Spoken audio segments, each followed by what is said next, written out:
മൂന്നാമത്തെ വിഭാഗം വമ്മൽ മുനക്കസൂന റൂസഹും വജൂഹും, മുഖങ്ങളും കൈകാലുകളൊക്കെ മേലോട്ടും തായോട്ടും കീമേലായി മറിക്കപ്പെട്ടവര്, മുഖഭാഗം തായോട്ട് കാലും കൈയും മേലോട്ട് അങ്ങനെ നടക്കുന്ന ആൾക്കാരെ കണ്ടില്ലേ? സർക്കസേരെ കണ്ടിട്ടുണ്ടാകും ദുനിയാവില്. ഇത് ഖബറിൽ നിന്ന് എണീറ്റ് വരുമ്പോ മഹ്ശറിലേക്കുള്ള ദൂരം നടക്കുന്നത് അങ്ങനെയാണ്. കീമേൽ മറിക്കപ്പെട്ട രൂപമാണ്.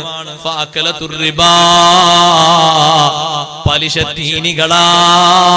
അല്ലാഹു അവന്റെ ഖുർആനിലൂടെ യുദ്ധം പ്രഖ്യാപിച്ച ഒരേ ഒരു വിഭാഗം, ഫഇല്ലം തഫഅലൂ, പലിശക്ക് കൊടുക്കുന്നതും വാങ്ങുന്നതും നിർത്തുന്നില്ലെങ്കിൽ, ഫഅ്ദനൂ ബിഹർബിൻ മിനല്ലാഹി വറസൂലിഹി, അല്ലാഹു നിങ്ങളെ എതിരാളിയാണ്, അല്ലാഹുവിന്റെ റസൂൽ നിങ്ങളെ എതിരാളിയാണ്.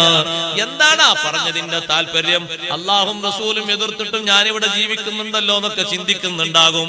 ഓരോ വർഷവും ഡെപ്പോസിറ്റ് ആയുള്ള പലിശ വാങ്ങിയിട്ട് സ്വതക്ക കൊടുക്കുന്നവരുണ്ടാകും, സക്കാത്ത് കൊടുക്കുന്നവരുണ്ടാകും, റിലീഫ് കൊടുക്കുന്നവരുണ്ടാകും, കുടുംബം പോറ്റുന്നവരുണ്ടാകും. അതൊക്കെ നടക്കുന്നില്ലേ എന്ന് ചോദിക്കും. പക്ഷേ അല്ലാഹും റസൂലും ശത്രുത വെച്ചിട്ടുണ്ട് എന്നുള്ളതിന്റെ അർത്ഥം യമൂതു അലാ സൂഇൽ ഖാതിമ, അന്ത്യം മോശമായി മരണപ്പെട്ടു പോകും, ഈമാൻ കിട്ടാതെ മരിച്ചു പോകും.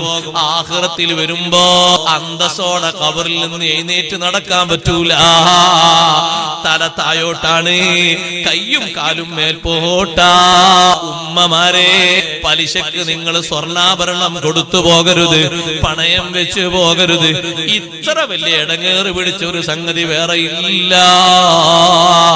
അതുകൊണ്ടാ ദുആഇന് ആത്മാർത്ഥത കിട്ടാത്തത്, ഇബാദത്തിന് ആനന്ദം കിട്ടാത്തത്, സ്വലാത്തിനും ദിക്റിനും ഖുർആനോത്തിനും ആത്മീയ രസം കിട്ടാത്തത്, ആത്മീയമായ കാര്യങ്ങളിലേക്ക് മുന്നോട്ട് വരാൻ മടിവരുന്നത്.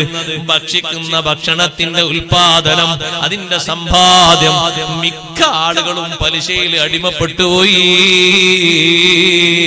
വീട് വെക്കണോ പലിശ, കൃഷി നടത്തണോ പലിശ, ഹോസ്പിറ്റലിലേക്കാണോ പലിശ, എല്ലാ സംഗതികൾക്കും ഇത് സാർവത്രികമായി പടർന്ന് പന്തലിച്ചപ്പോ ഇപ്പോഴും നിങ്ങൾ നോക്ക്, സ്ഥലം വിറ്റിട്ട് 10 ലക്ഷം കിട്ടി, ആരെയും അറിയിക്കാതെ ഡെപ്പോസിറ്റ് ചെയ്തിട്ട് 4 മാസം കൂടും അതിന്റെ തുക വാങ്ങിയിട്ട്, പലിശ തുക വാങ്ങിയിട്ട്, മരുന്നും കഴിച്ച് സ്വതക്കയും കൊടുത്ത് ചായയും കുടിച്ച് നല്ല കുശാലായി ജീവിക്കുകയാ.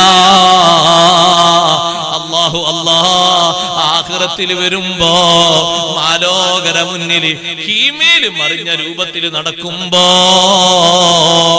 ലക്ഷക്കണക്കിന് കോടിക്കണക്കിന് ആളുകൾ നോക്കിയിട്ട് പറയൂലേ, ഇവൻ പലിശക്കാരനാ, പലിശ നിന്ന് ജീവിച്ചവനാ, കുടുംബം പോറ്റിയവനാ.